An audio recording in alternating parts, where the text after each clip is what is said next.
사실 시청자분들께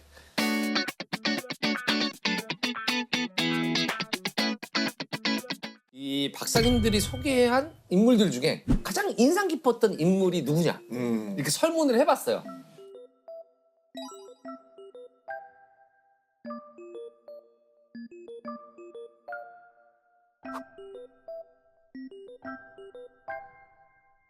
그랬더니 이제 이호 교수님 파트에서 시청자들이 이분 거 굉장히 인상 깊었다, 좋았다.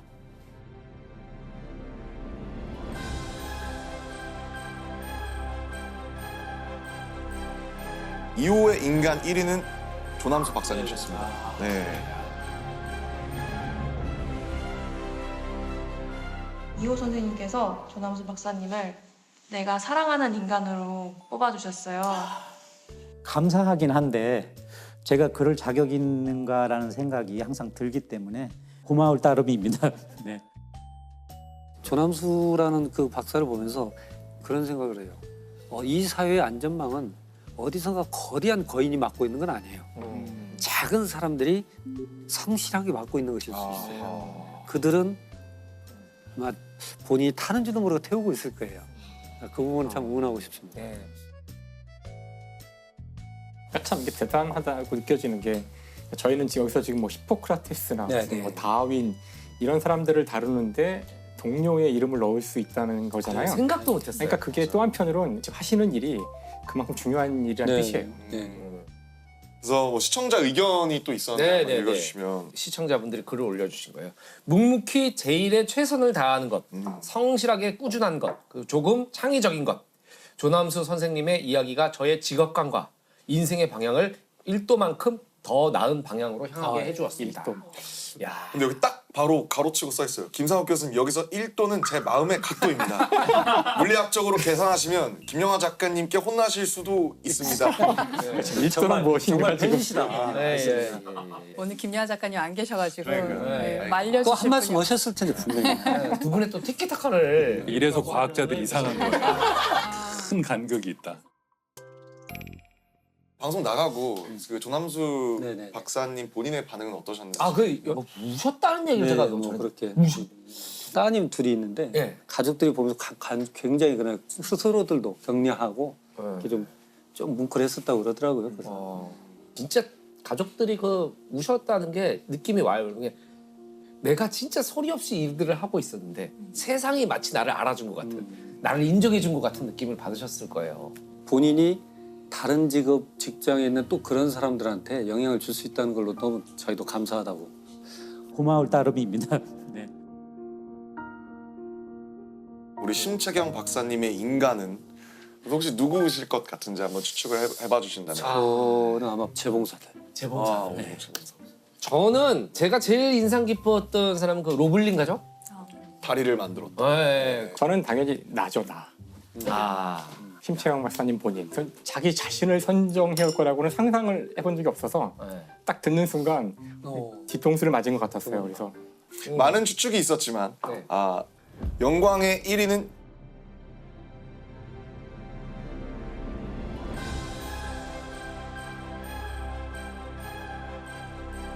역시 10점 만점에 10점 심채경 박사님 자신이다. 제 자신은 저는 10점입니다. 10점. 네. 그러니까 멋있다. 그게 남이 평가하는 나는 5점이나 7점이나 실격일 수도 있겠죠. 네.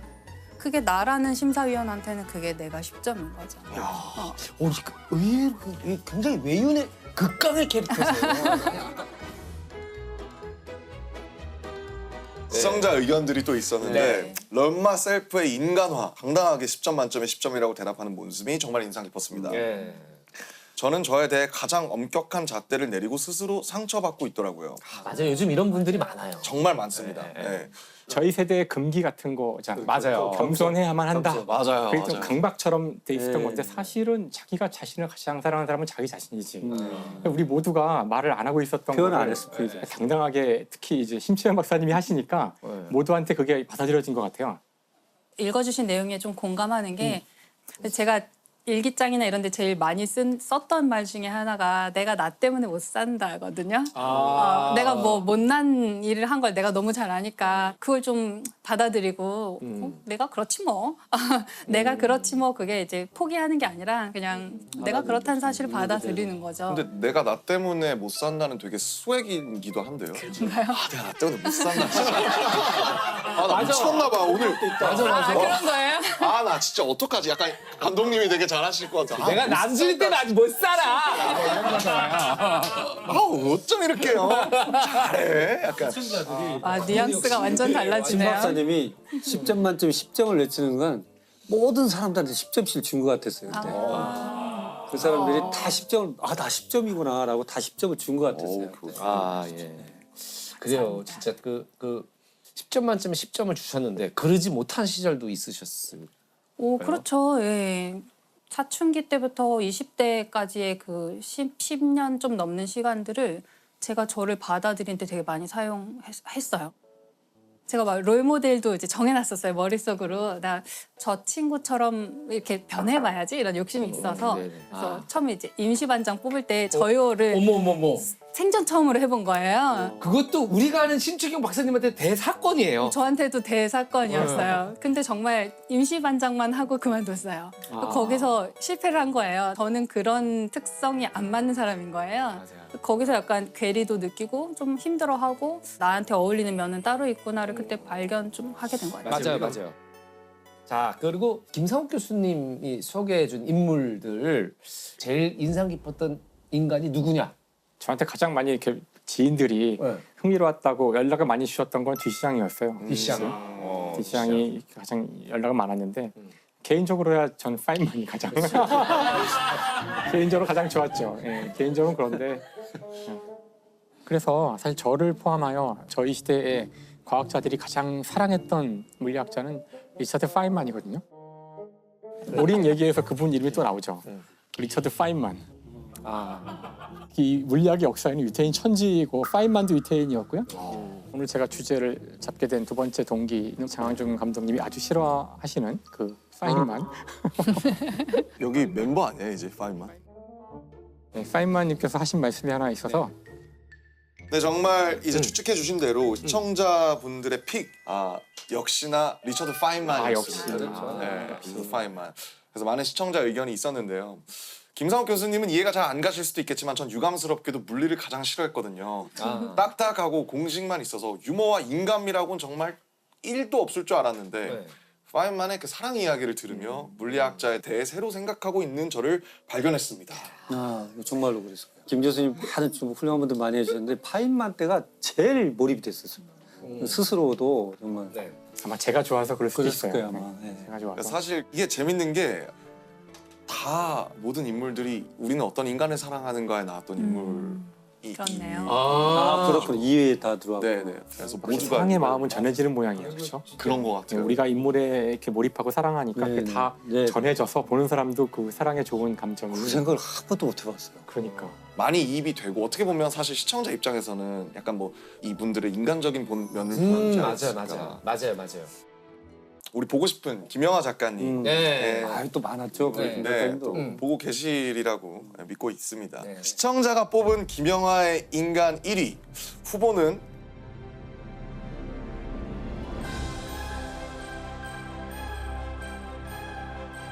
영광의 1위는 발자크였습니다.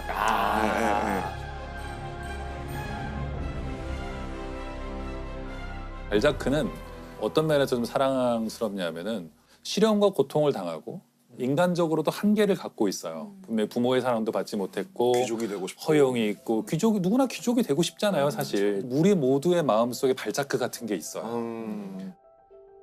시청자분들이 글을 올려주신 거예요. 발자크의 일생을 듣는데 발자크의 찌질한 모습에서 나를 발견. 매우 공감하면서 들었어요. 많은 분들이 그 발자크 이야기에서 자기 자신의 모습을 떠올리셨는데 김영하 작가님이 또 이런 말씀을 하셨죠. 자, 타인의 모습에서 나를 발견하는 것, 그것이 사랑이다. 정말 작가 참 멋있다. 언어의 연금술사예요. 그러니까요. 우리 작가님은. 사실 이 말 말고도 사실 주옥 같은 명언을 굉장히 매회 많이 또 쏟아내셨는데 사랑한다고 말하면 취약해지거든요. 그렇기 때문에 고백 장면이나 이런 데서 마음이 움직인다면 그중에 누군가가 지기로 결심한 거죠. 사람들이 소설이라던가 책을 읽으면서 끝없이 다시 편집하고 있다고 생각해, 자기 이야기를. 근데 치매에 걸리면 과거를 잃는다고 생각하는데 가장 먼저 잃어버리는 건 미래예요. 미래가 없어지는 거예요. 그래서 저는 보면 인류의 역사는 이렇게 인간 이하의 존재라고 폄하했던 존재들을 받아들이면서 이렇게 커진 것이잖아요. 그래서 음악이 그냥 외계의 존재일 수도 있는 거잖아요. 인간에게 바이러스처럼 스며들어서 음악이 우리가 인간이 만드는 거라고 생각하지만 인간에게 깃들어서 살고 있는 어떤 것일 수도 있잖아요. 예. 야, 진짜 원금술사입니다, 진짜. 네. 네. 네, 제가 얼마 전에 그 밴드 못이라는 밴드가 있는데 네. 못의 이현 형이라는 네. 분이 계신데 이제 김영하 작가님이랑 굉장히 친분이 있으세요. 맞아요. 네. 근데 알쓰린잡을 다 챙겨보고 있는데 딱 그러더라고요. 그 김영하 작가님이 지금 알쓰린잡에서 딱 자기 파워의 10%만 쓰고 있다라고. 그런 거예요. 그렇죠. 아주 쉽고 아주 재밌는 얘기만 하고 계시다고 힘 조절을.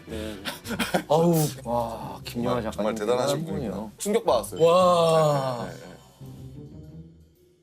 알쓰린잡의 원래 부제가 나를 찾아 떠나는 여행인데 맞아요. 그래서 이제 사실 많은 시청자분들이 네. 누가 가장 인상적이었냐라고 했을 때 그 선생님 그 자체를 꼽은 분도 많았대요. 네네. 사실 우리가 가져온 인간들을 자연스럽게 얘기하면서 본인에 대한 이야기도 하는 그래요. 이제 그런 포맷이었는데 분량이 또 정해져 있으니까 아, 많이 못 나가서 너무 못 나갔죠.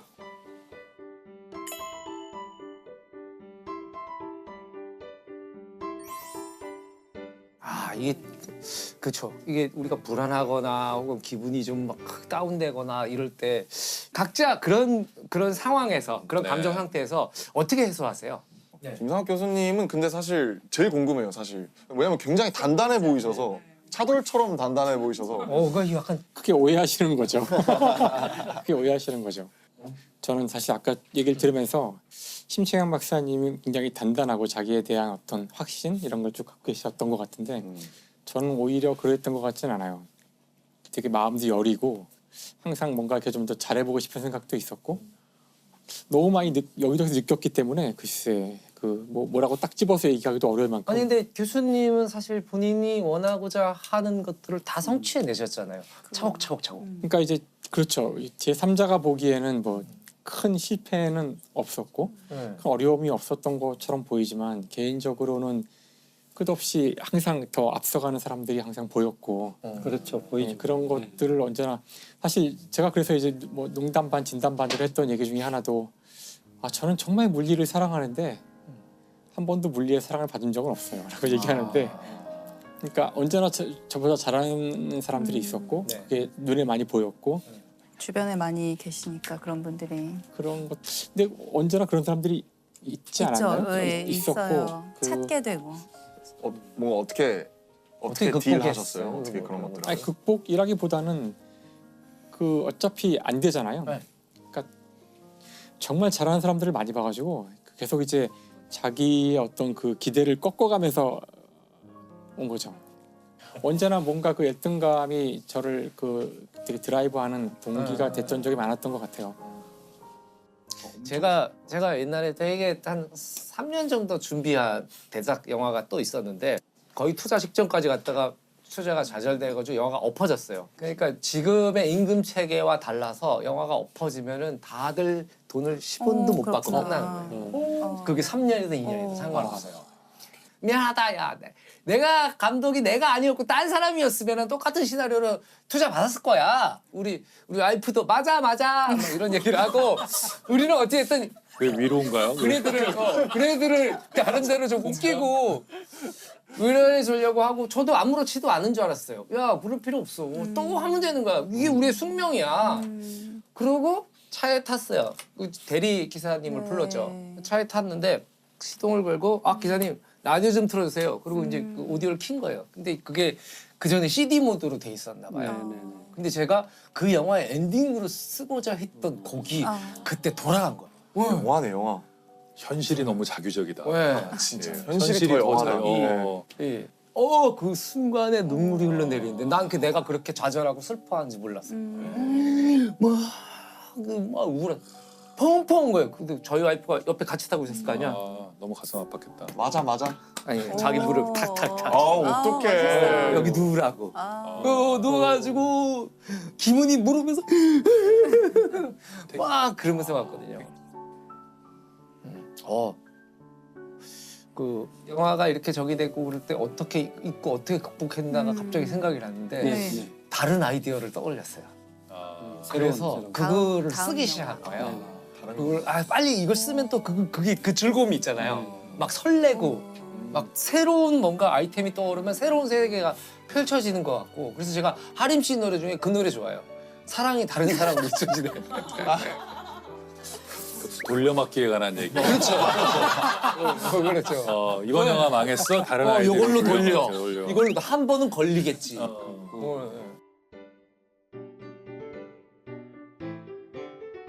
뭐 상이나 영광이나 명예가 사람을 움직이는 원동력이 되기도 하고 어떤 사람에게 굉장히 또 자부심이 되기도 하고 하는 네. 것 같아요. 나를 움직이게 하는 것은 무엇인가? 그 얘기하니까 생각났는데요. 아이들이 어린이집이나 이런 데에서 부모님에게 주는 상장을 써올 때가 있어요. 그래서 정말 삐뚤삐뚤한 글씨로 태어나게 해주셔서 감사합니다. 이런 걸 써가지고 와요. 그래서 그냥 우리 엄마 상 이런 거예요. 근데 그게 정말 몇 글자 안 되는데 그거는 읽으면 되게 말을 읽기가 힘든 목이 메이는 생각만 해도 울컥하는 그런 상이거든요. 이게 이제 부모로서 양육자는 자기 인생을 굉장히 많이 깎아내서 아이를 키우는데 투자를 해야 돼요. 그런데 그게 너무너무 큰 보상이고 정말 글씨도 아직도 잘 못 쓰는데 그 선생님이 시킨 거 아닐까요? 선생님이 네, 시키셨겠죠. 네. 그 선생님들이 그걸 시켜주신 거 얼마나 감사한지 몰라요. 부모는 얼마나 연약한 존재인가 하면 선생님이 시켜서 선생님이 심지어 손을 잡고 써주신 거라는 걸 너무 알지만 그 상을 받을 때 너무 기분이 좋아요. 네. 가족이 원동력이라는 말씀을 해주신 것 같아요. 저는 아주 단순한 이유가 있어요. 명확하게 저는 재미있는 거.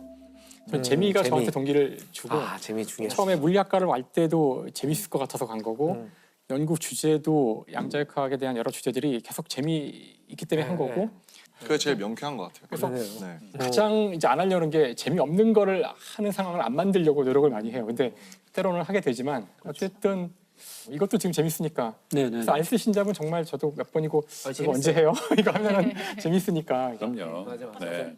재미. 저도 생각을 해봤는데 재미와 소명인 것 같아요. 네. 재미와 소명. 처음엔 재미밖에 떠오르지 않았는데 근데 김상학 교수님 보니까 참 안심이 돼요. 사실 저는 29이라서 제가 이렇게 재미에 뭔가 좀 이렇게 몰입해 있는 건가라는 생각을 많이 했는데 여전히 삶은 재미있는 일들로 가득한 것 같고요. 그래서 저에게 하고 싶게끔 살고 싶게끔 하는 것은 재미인 것 같고요. 근데 제가 하기 싫은 걸 저에게 하게 해주는 건 소명인 것 같아요. 저는 뭘까 지금 그 남준 씨 얘기 듣고 난 뭐지? 이렇게 처음에 딱 떠오른 게 돈? 응. 이게 확실히 이제 남녀노소를 떠나서 그런 거 있는 것 같아요. 입금이 되는 소리. 여기에 엔돌핀이 돌고 생각지 못하는 화색이 돌고. 것들이 중요하죠. 보면 힘이 확 나긴 하거든요. 근데 그걸 전반적인 막 이게 내 삶의 동력이 된다라고 동력이 될 수 있어요. 어. 돈은 지금 이 시대의 문화예술인들이 받는 어떤 대중의 사랑? 그 표현된 것이다. 자기가 좋아하는 것에는 돈을 내려고 하잖아요. 그렇죠. 그래서 아끼지 않죠. 자기가 그렇잖아요. 우리가 왜 일을 할 때는 이렇게 힘드냐 뭐 이런 얘기 아까 잠깐 나왔었지만 우리는 싫어하는 일을 하면 돈을 벌고 좋아하는 일을 할 때 돈을 내잖아요. 그렇죠. 그러니까 장은준 감독님이 돈을 많이 버셔서 기분이 좋다는 것은 자기가 사람들의 사랑을 받고 있다는 것을 스스로 확인하는 과정이어서 그렇지 않을까. 너무 네. 예쁘게 포장해 주셔서 저는 아니에요. 네. 저는 그게 돈이라는 이 어떤 교환 가치에 숨겨져 있어서 그렇지 그 뒤에는 여러 의미들이 있거든요. 돈이 다 나쁜 건 아니니까.